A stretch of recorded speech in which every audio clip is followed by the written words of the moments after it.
Love it or hate it, the realm of post-launch content has become a scarily accepted norm in the modern-day racing game. It's a tricky subject, and an especially heated one as of late, due to certain modern releases making new definitions for what exactly content updates are. What this all has done, however, is shed a larger spotlight than ever on the severe downgrade and directional shift in how games have evolved, both being developed, launched, and after the fact. The blindingly obvious offender in all departments here would be Forza Horizon 5, though it is not at all the only game guilty of this. My goal with this video is to take a look at the difference in how post-launch content has changed over time, and in an effort to take a critical look in the hopes of encouraging discussion from all of those watching and the racing game community in general, in the hopes of getting a much clearer point out to the creative heads and game leads as to what their core fan bases are looking for, and help shape the future of the games that we love so much. With that being said, I feel the need to clarify that this video is not in any way encouraging bashing or going after developers, as I've seen so much of lately. We are critics, not children, and should be mature enough to take a critical approach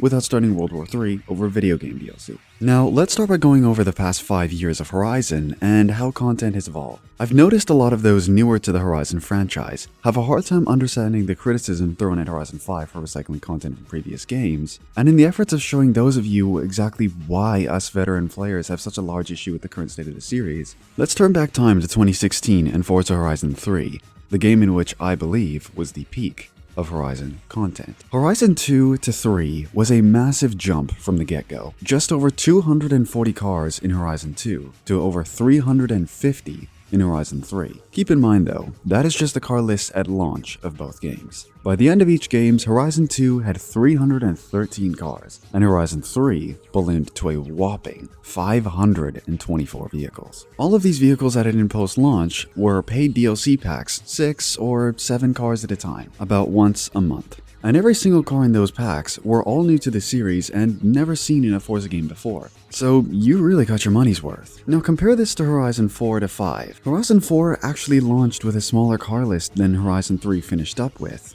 around 450 cars. And Horizon 5, well, it launched with 500. This immediately is a definite downgrade, considering both games launched with a smaller car list than the third installment, something that was never seen before until Horizon 4. But things get much stranger when we look at things at the end of Horizon 4's life cycle. At the launch of Horizon 5, 4 had an eye-watering over 740 cars. And if things were to be like Horizon 2 to 3, you would expect that Horizon 5 was to launch with an even larger list than that. This was not the case. At least a quarter of Horizon 4's car list was cut, and that is just one of many issues. Earlier I mentioned how the cars added in DLC to Horizon 2 and 3 were, yes, paid DLC, but all were new cars never seen before in the series. Great mixes as well between not only all new cars, but some fan-requested older cars to boot. As an example here, the second ever DLC pack for Horizon 3 had the 2016 Aston Martin Vulcan, BMW M2, GTA Spano,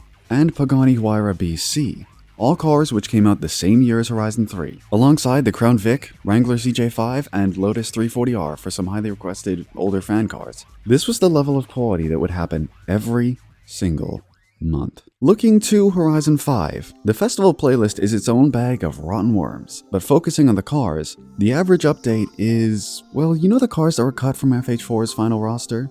Yeah, the vast majority of cars added in the playlist are from that pool. Now, something that gets brought up often is that this shouldn't be complained about because these content updates are no longer paid and instead are totally free. But here's the catch. We did not ask for the car packs to be removed. Car packs were taken away for Horizon 4, but something that most of the community, including myself, were unable to appreciate until recent events with 5, is the balance that Horizon 4 struck between both being free updates, but also including plenty of great new vehicles. Was there recycling prevalent? Yes, there was, and I am in no way defending that. But when you directly compare the number of, as Forza would like to call them, returning cars, you see an immediate difference. When we look at exclusively new to Forza cars, excluding vehicles from the car pass in both games and any other DLC, and looking at just the festival playlist during the first 14 months of both Horizon 4 and 5, the difference in numbers is shocking. Within the first 14 months, Horizon 4 had a grand total of 72 new to Forza cars. Divided by 14 months, it's an obviously not possible, but for the sake of comparison, 5.1 new to Forza cars every month. Forza Horizon 5, however, in the same time frame, released 23 new to Forza vehicles, averaging out at 1.6 new to Forza cars per month. It should be clear by now why exactly those of us who have been playing these games for a long time have immediate suspicions as to what exactly is happening behind the scenes. There are many reasons being thrown around about why exactly this could be, licensing being the main culprit. Now, before I go and say that is or isn't the case, there's some more evidence to throw another wrench into the equation. During the Forza Horizon 10th anniversary, we had the Pagani Huayra, which was one of the vehicles cut for the launch of Horizon 5, proudly on display, full-fledged car model and everything. And because this is quite literally in front of the player in the public build of the game at the menu screen, I don't think manufacturers who said no to licensing a certain car would be very happy having an unlicensed car right up in your face. I'm no expert here, but that seems like a major copyright issue to me. There have also been cases of cars cut from Horizon 5 in literal in-game screenshots used for the festival playlist. The base Aston Martin Vulcan, for example, right here. Again, this isn't just in the dev version of the game, this was fully out in public. Again, how is this not a licensing violation if they don't have the licenses for these cars? Now, that all aside, playing devil's advocate here and saying it is a licensing issue, what exactly changed in the past 4 years? Horizon 4 is still on sale and has all of these cut cars with active licenses. So you expect me to believe that in the 3 years of Horizon 5's development, the manufacturers somehow decided to say no, and that just so coincidentally happened to line up with the exact cars being added in the future of 5. And Forza during the 3 years of development of Horizon 5 didn't plan for that? If that's the case, Playground has to be the most unlucky studio on the planet to have tens of brands suddenly cut very specific cars that the community just so happens to love right before the launch of the game. Again, does that sound right to you? The only slightly tricky one here is Lancia and other members of Stellantis. We saw the Stratos in in-game promotional footage and saw the models for the Alfa Romeos in the game files. There was a rumor going around that Playground couldn't reach an agreement with Stellantis, yet Lancia and Alfa Romeo made it into Gran Turismo 7 and Grid Legends. Then there's the topic of how quickly, or in this case, not quickly, the latest models of cars get into this game. Apparently it's because Forza has to laser scan and get the most accurate sounds for each car. So, how exactly did they do that for the Mercedes AMG 1 and Lotus Evija, in which paid customers don't even have their cars yet in almost 2023, let alone when this game launched in 2021? Horizon 3 launched with the Lamborghini Aventador SV in 2016, the exact same year the car came out, yet Horizon 5 got the Aventador SVJ 3 years after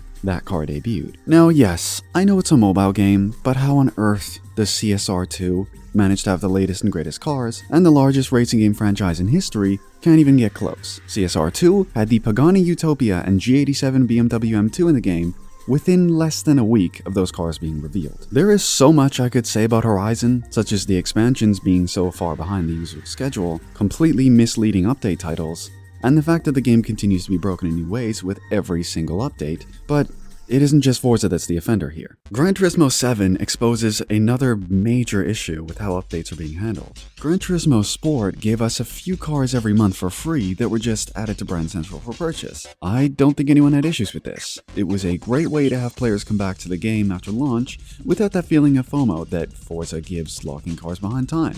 Gran Turismo 7, however, has the issue of having the base game, which is so barely improved on from Gran Turismo Sport, and on top of that doesn't do anything to improve on those same updates as Sport, meaning that everything feels exactly the same as Sport. And in fact, things have taken a downgrade. In one of the most recent updates, the Nissan GT-R GT3 from 2013, which was in Gran Turismo 6, was added back in as a new car. Please, Polyphony, don't let this be a sign of things to come. Updates in GT7 were also intended to be almost a way to continually improve the game over time, which is something that truly gets under my skin. Too many games these days purposely leave a game at launch barren and lacking in features, just to over time bring back the player interest when the concurrent player number stoops too low. There's a massive difference between genuinely good content over time to keep your core fanbase intrigued, and purposely developing your game to be held back just to fix it later. What happened to the days where a game could launch and be fun enough to not need DLC to be fun, and the players would return to the game on their own volition? I'm slightly concerned by how Need for Speed Unbound will be affected by this. Heat didn't have much post-launch content at all, and in all honesty, I didn't mind. Why? Because Heat was a genuine improvement on Payback, and to me, had more than enough in it to justify its price tag, and in a way, not having DLC saved them from any potential negativity from horrible updates. Unbound, however, among some other issues which I'll cover in a separate video, has the glaringly obvious fact that the car list is ripped straight from Need for Speed Heat, with only around 9 new vehicles added in at launch. Yeah, that's about the size of a single Horizon 3 DLC pack for an entire new game. You know what happened the last time Need for Speed switched developers? We went from Most Wanted 2012 to Rivals. Those games having car lists which were entirely different from each other, and were completely built from the ground up. Need for Speed Rivals had 27 entirely new cars to the series in a game that was made from the ground up on, I believe, a new engine, and in a single year from Most Wanted's release. And keep in mind, those 27 cars are not including repeat cars from Hot Pursuit 2010, or even any of the DLC from Rivals. Unbound, having a 3-year development cycle, developed on the same Frostbite engine as Heat, and only having 9 new cars, just seems a little disappointing. I'm not making any accusations here, but I'm worried that Unbound might take a little too much inspiration from its competitors here, and is holding it back for the coming years. But time will only tell. I've said a lot in this video, so let me summarize quickly. It's clear and evident to anyone that racing games have changed a lot over the past years. That's undeniable. And the reason for this approach is something that we may never get an answer for. Is it due to studio leads not having a good idea of what their fanbase wants? Is it the bigwigs wanting to extend their game's lifecycle as long as possible? Or is it companies royally screwing the developers over? If it was the latter, due to the very obvious concern and questioning from the community, it would be in the best interest of everyone if there was more communication. For example, Playground stating before the launch of Horizon 5 that, hey, there were very specific cars cut from the game that we are working on getting back as soon as possible. And then once those licenses were all reinstated, they should have just put those cars in the game, not mention anything, because again, they were in the last game. Adding them in as new content and bragging about them makes themselves look really, really bad. This would easily communicate the fact that this is not just cut content, and that there was in fact genuine issues behind the scenes. The clear silence in the face of the fanbase's criticism is making them look worse and worse, as they pretend that nothing is happening and the game is all hunky-dory and better than ever in each Let's Go stream. I would love to start some good conversation in the comments of this video. If you have anything you'd like to say in regards to what I've said, or add anything of your own, I would love to have some great discussions with those of you in the comments. And I know that YouTube comments end up war zones, but for the sake of encouraging genuine, helpful communication to those in charge of these series, let's do our best to be as cooperative as possible. Thank you so much for watching all the way to the end of this video. If you'd like to see more, leaving a like on the video helps out tremendously, and a subscription will guarantee that you don't miss a future upload. Once again, thank you so much for watching, and I'll see you all in the next video.